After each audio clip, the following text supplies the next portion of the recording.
This is El Loco for Leeds.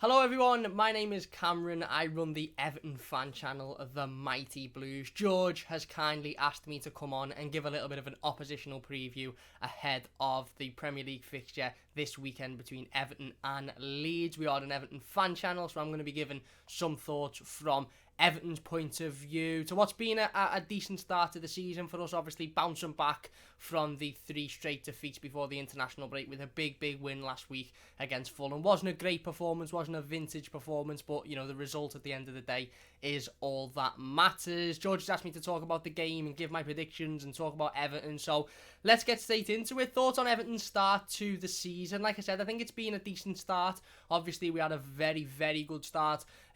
Before the first international break, we had 7 wins on the bounce, 4 out of 4 in the Premier League. We beat Tottenham away from home on the opening day, which was a massive win. We then beat West Brom, Palace away, which was another big win, and then of course Brighton before the international break. And we went into that international break, like I said, unbeaten.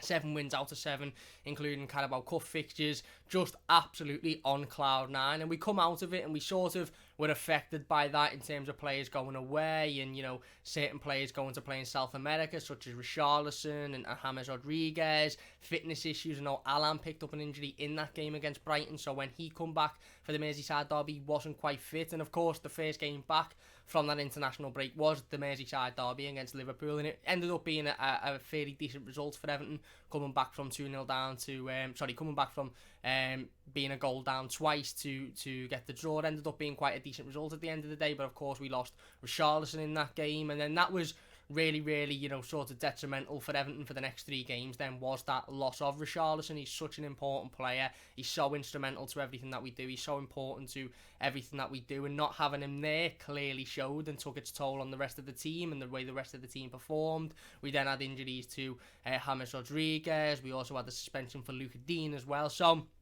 a mix of injuries and suspensions and, you know, just the team not playing very well ended up causing us to lose 3 straight games on the bounce. So lost to Southampton, which didn't seem like the end of the world because they are a relatively decent side. The loss to Newcastle, which was really disappointing, and then of course the one to Manchester United before the most recent international break. And you were sort of thinking, right, okay, let's hope we can put this form behind us now, come back from the international break, go and get another win, and then carry on with a decent run of form. And we did do that, to be fair. Obviously last week, big win against Fulham. You know, ultimately it wasn't the greatest performance, and if we're going to get anything against you guys this weekend, we have to perform a lot better. But it was a win, and a win's a win, and ultimately at the end of the day, that is, you know, that's all that you can ask for in a game of football. We've had the awful news today that Luca Dean has unfortunately picked up an ankle injury in training, and he will require ligament surgery, so he's going to be out for an extended period of time as well. So he'll miss this game on Saturday, which is, you know, is massive for us because he is so good, certainly going forward. Creative-wise, he's absolutely fantastic. Defensively, he's very good as well. So it's a big miss for Everton Football Club coming into this game, and will be a big miss for the however many weeks he's out for. We don't know yet. But overall, listen, I think it's been a decent start. The expectations did get, they did go through the roof a little bit when we won 7 out of 7 and we were in brilliant form, and obviously after the win away at Spurs.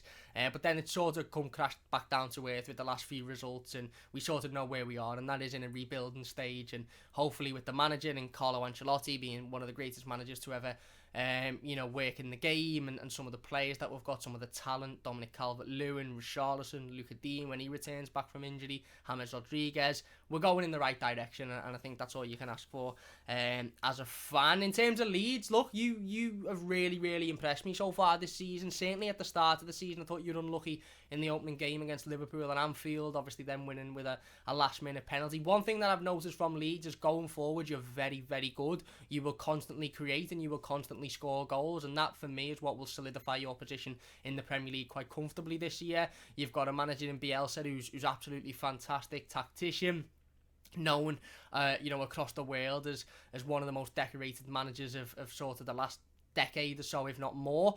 Certainly more than the last decade. So coming into the Premier League, obviously Leeds are a team for me that should be in the Premier League. They're a team that you look at and you think they're a big club. They should be in and around in this league. They should be fighting for European football each season.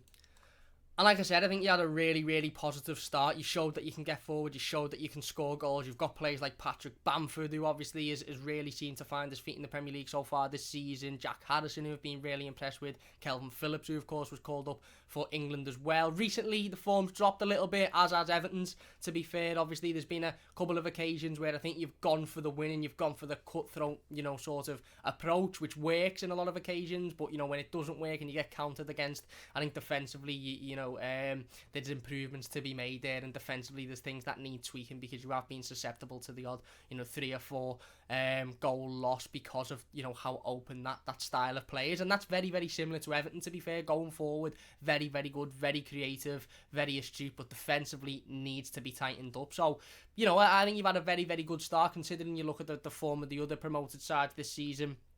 Leeds have definitely been the one that you look at and you think you'll stay in this Premier League. I seen from the opening game against Liverpool at Anfield, I thought these won't have an issue staying in the Premier League, but I just think defensively there's an opportunity there for Everton to get at Leeds, and I really do think the first goal is going to be massively important on Saturday night.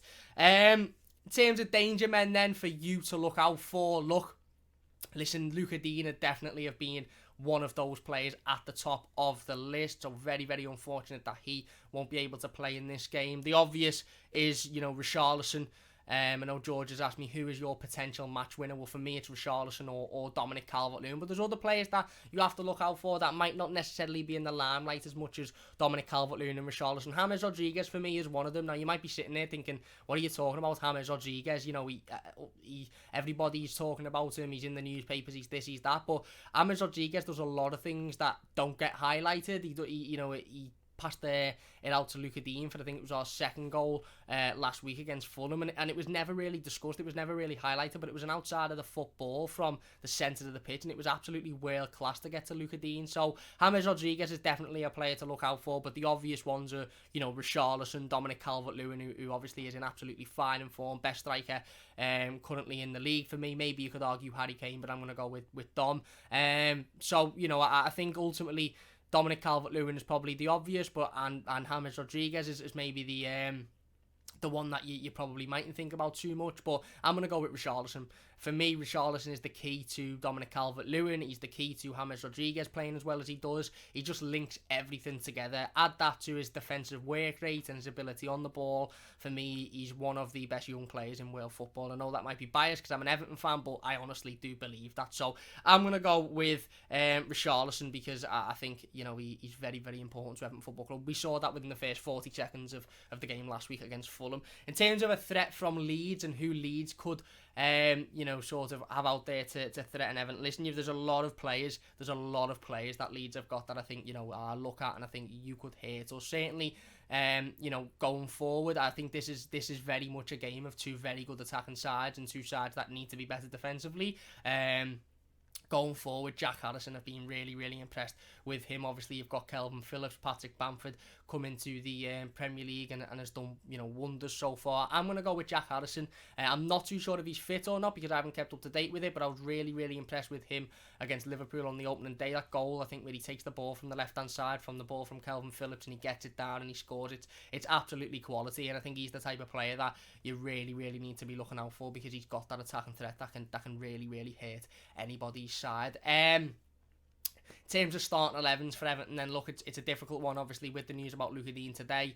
It's going to be shaken up a little bit. Obviously, Carlo Ancelotti went with a 5 at the back formation, sort of, last week with Alex Iwobi playing as right wing back. I think Alex Iwobi will keep his place, to be perfectly honest with you, because he did put in a very, very good performance. I'm going to go with Jordan Pickford in goal. I'm going to go with young left back Niles Nkunku, who obviously will be coming in to replace the injured Luca Dean. Very, very good player, a lot of potential. Still very young and very raw, don't get me wrong, but in terms of potential wise and what we've seen from him so far in the Carabao Cup games and in the Premier League game that he featured in when Luca Dean was suspended, he's a very, very good young player. I'm going to go Michael Keane and Mason Holgate in the centre of defence with Alex Iwobi as sort of a right wing back style. You may have to look at 5 at the back then, and Godfrey might fit in there as well. If it's 4, I think you'll probably see Seamus Coleman if he returns from injury. If it's 5, you'll probably see Alex Iwobi there. Across the midfield, I'm going to go... Let's go with the same formation that we played against Fulham. Let's go with the 5. So I'm going to go for Nkunku at left back, Keane, Godfrey and Holgate in the centre. I'm going to go with Iwobi on the right wing back. I'm going to go with James, Decore and Alan in the centre of the park with Richarlison and Dominic Calvert-Lewin going forward. And then a score prediction, I suppose. I think it'll be a high scoring one, this. Again, I said it before and I'll say it again. I think this is a game of two sides that are very good going forward and very susceptible of conceding defensively. You guys have conceded 7 goals in the previous 3 games prior to the Arsenal game. Very impressive performance against Arsenal, to be fair. I'll hold your own there and had a good couple of opportunities as well. I'm going to go with 3-2 to Everton. I think it'll be a high scoring one. I think it'll be a defensive. For me, whoever gets their defence sorted for this game on Saturday will win it. Whoever gets their defence tight. If Everton can keep a clean sheet, I think we'll win this game. If Leeds can keep a clean sheet, I think you've got a big chance of winning. But I'm going to go with 3-2 to Everton. I just think, I just think we'll have the edge, certainly with being at home as well. I just think we'll have the edge. And in terms of how the game will play out, I think it's very, very similar to that. I think it'll be very back and forth. Probably one team will score, then the other will score, then the team that scored first will go again. And I think it'll be very back and forth. One for the neutral, as they always like to say on Sky Sports. To be honest, I'm not interested if it's one for the neutral. I'm sure George agrees. I'm sure all you agree on the channel. If Everton win 1-0, I'll be made up. I won't care what people think who are watching on Sky, and I'm sure you'd feel the same if the result was vice versa. But I think it will be played out in the way that it's a very competitive game. I think it'll be back and forth. And like I said, whoever can get their defence sorted for me has got a big opportunity to win this game. And from an Everton point of view, it is important that we go out and get the 3 points, because it's important that we carry on that winning sort of streak that we've restarted again after the win against Fulham. And ultimately, you look at our Christmas fixtures. We play Manchester City, not in any particular order, Manchester City, Arsenal, Chelsea, Man United, Leicester and Sheffield United within the space of about 2.5 weeks, with 2 days rest average between them. So we need to go into December on good form, because we've got a very busy December. But anyway, that is my oppositional preview. I hope you all have enjoyed. Let me know what you think about it in the comments. I'll be getting in the comments hopefully as well. Big thanks to George for the opportunity to allow me to come on and talk about it. If you've enjoyed and you want to hear more about Everton or just football in general, you can check us out. It's the Mighty Blues on YouTube, at Mighty Blues YT on Twitter as well. Big thanks for watching. Don't forget to subscribe to this channel and leave the video a like as well. Really do appreciate it. I'd like to say good luck for Saturday, but good luck for the rest of the season. And I do hope that you stay in the Premier League, but not this Saturday, because I want Everton to win, obviously. Big thanks for watching, and we'll see you soon.